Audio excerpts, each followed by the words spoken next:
Thanks, friends, family, and survivors. I noticed something about 1990 technology.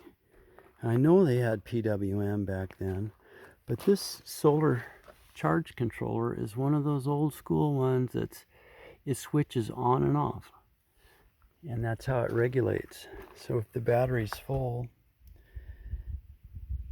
I'll switch on here in a second. Here's on. Then it's off. Then it goes on. Then it goes off. And that's how it maintains its float. And so, yeah, obviously that's going to go away. But I just thought I'd plug it in and see if it worked.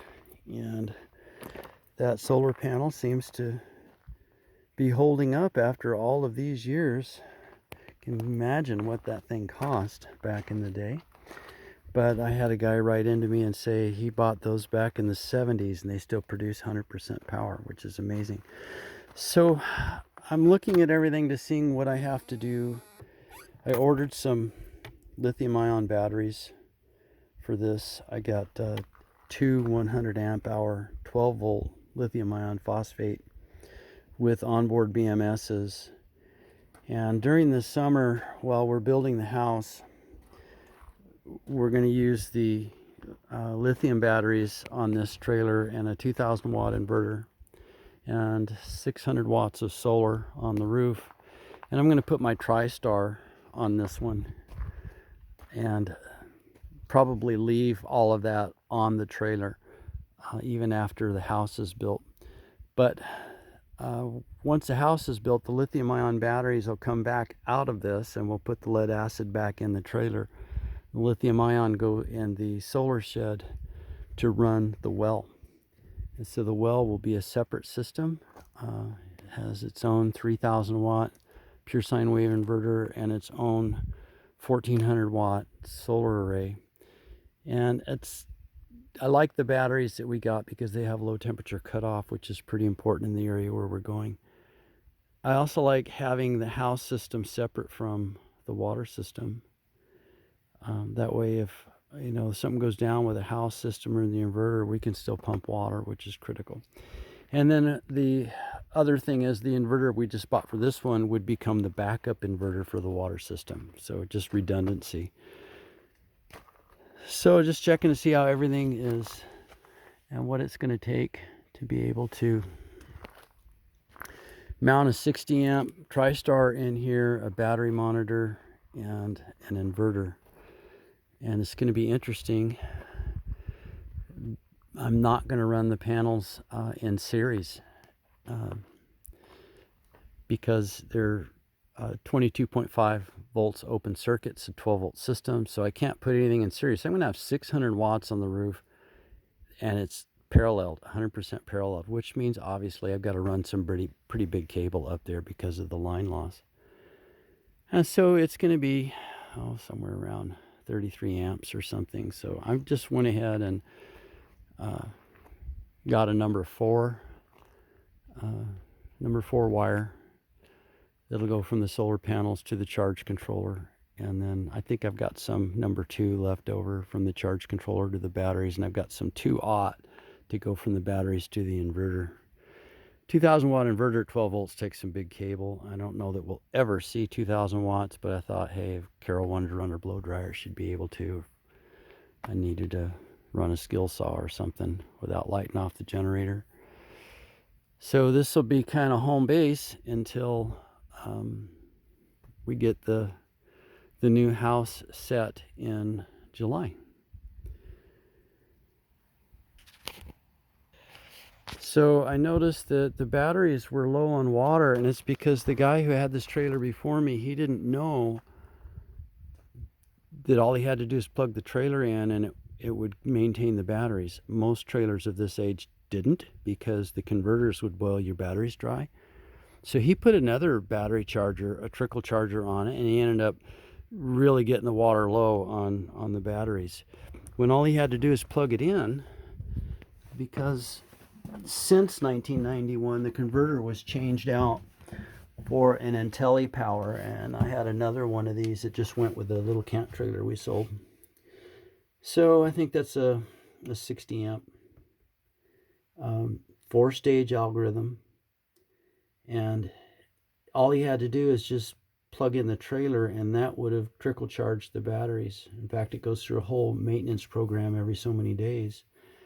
So that's all I needed to do. But what I'm going to have to be able to do is find a spot for the inverter and this solar charge controller. I've got this big closet here, and typically on one side of the vent, because the back side of these propane stoves or ovens, or excuse me, refrigerators, there's a fairly good size vent coming out the top, and there's a hot side on one side and kind of a cooler side on the other, and you can run your wires up on the cooler side, and I don't have to drill a new hole.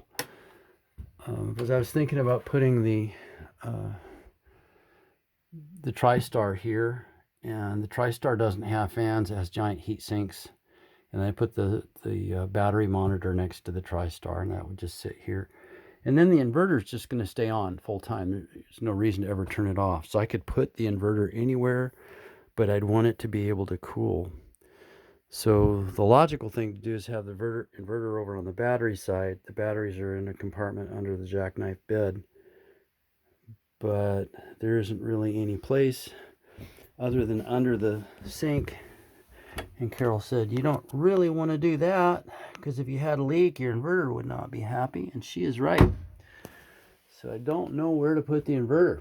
I don't want to listen to the fan. The fans come on when it hits 122 degrees, which isn't going to happen very often. But generally, you want them to be able to cool. So any good ideas? Let me know. There's some cubby somewhere that I'm not looking at. There's not really any place.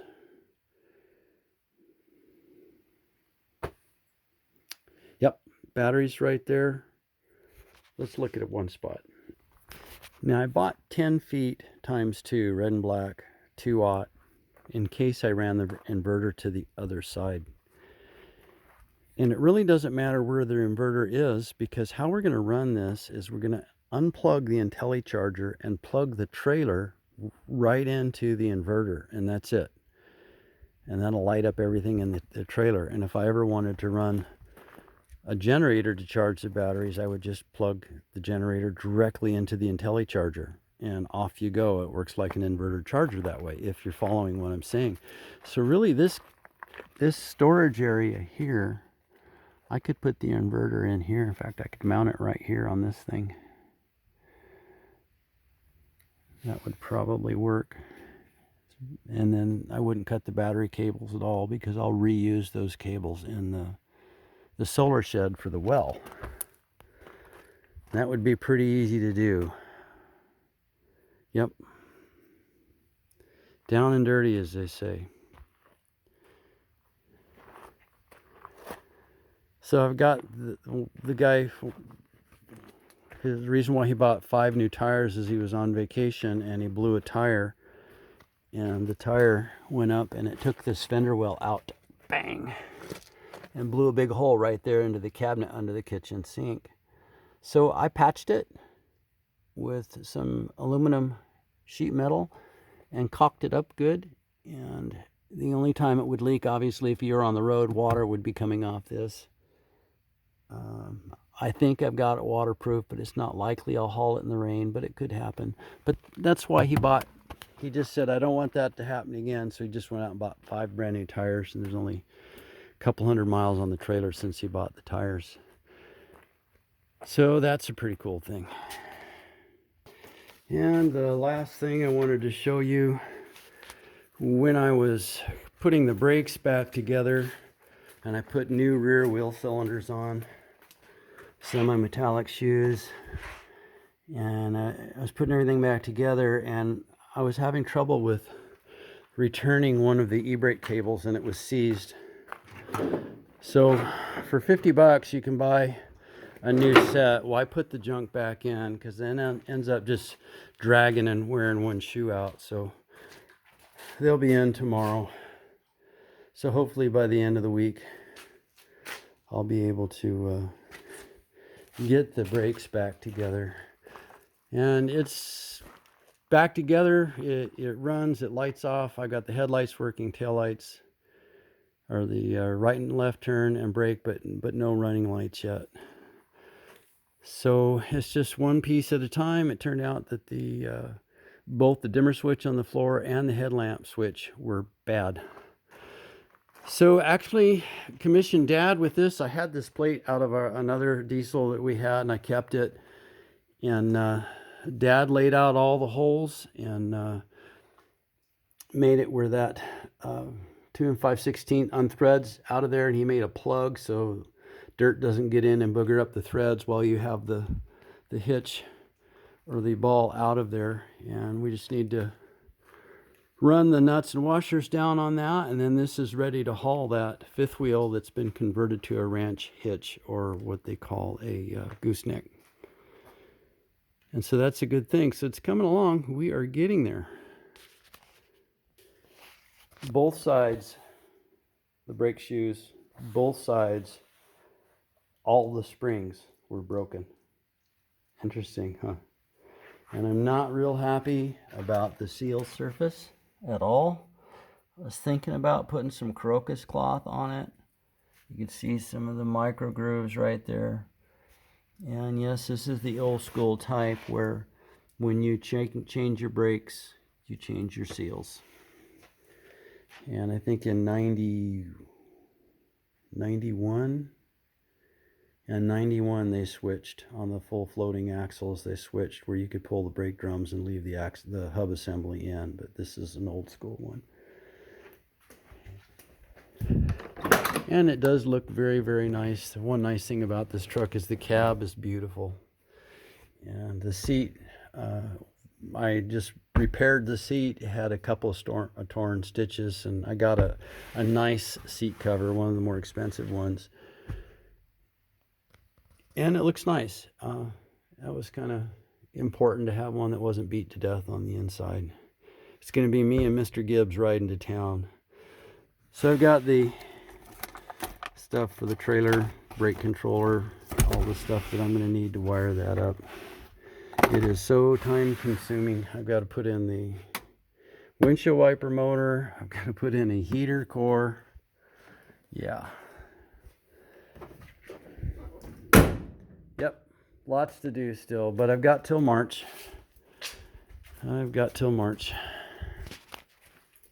So I sold the little camp trailer, the little Shasta, with the solar on it. We got $3,000 for the little Shasta. And so what went with it was the IntelliCharger and 300 watts of solar, a pure sine wave inverter, and a solar charge controller, and a new battery, and breakers and fuses and all that stuff. That went. So took the money from the sale of little Shasta, and that's how we're buying the stuff that we need to outfit this. So we ordered 4 new solar panels, and I had to find one where the VMPs were the same, which is 18.9 volts, to match these Renogy's. These first generation Renogy 100Ds are hard to find. They're premium now because they have a new design that's thinner, and the VMP is different. And the one thing you got to match, more important than your open circuit voltage, is your VMP voltage. So I had to go with polycrystalline, I think from Rich Solar. The panels are not expensive. They're $89 a piece, something like that. But I can buy locally, I can buy solar panels for 42 cents a watt, but then I would have to commit to a MPPT charge controller. And I think it's going to be easier to get the smaller 100 watt panels situated on the roof of that a lot easier than it is, what we find locally mostly is 275 to 300 watt panels. And then there were some other ones that I saw, and I'm going to end with this. There was some new high efficiency, 21 or 22% efficiency. And I noticed by the bus bars that the way these new high efficiency solar panels are much, much smaller than this.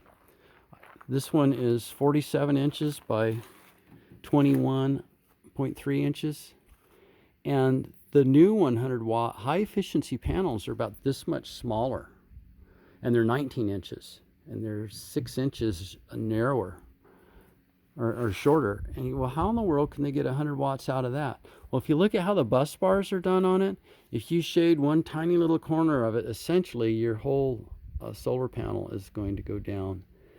And I didn't want to do that. So even though the high efficiency ones were coming in right around $100 each, and they were smaller, and you'd think that would be a better idea on the roof of the trailer when space is an issue, you know, think about shading from one of the roof vents, and a little shade goes off the corner of one panel and the whole panel shuts down on you. And from what I understand, that high efficiency panel is a lot like blocking a cell on an MPPT charge controller. So if you have solar panels that are in series and you have any shading, that whole array goes down. But if you have your solar panels in parallel, you can block a whole panel and the other 2 or 3 panels keep running. So there is an advantage to having your system parallel in certain applications.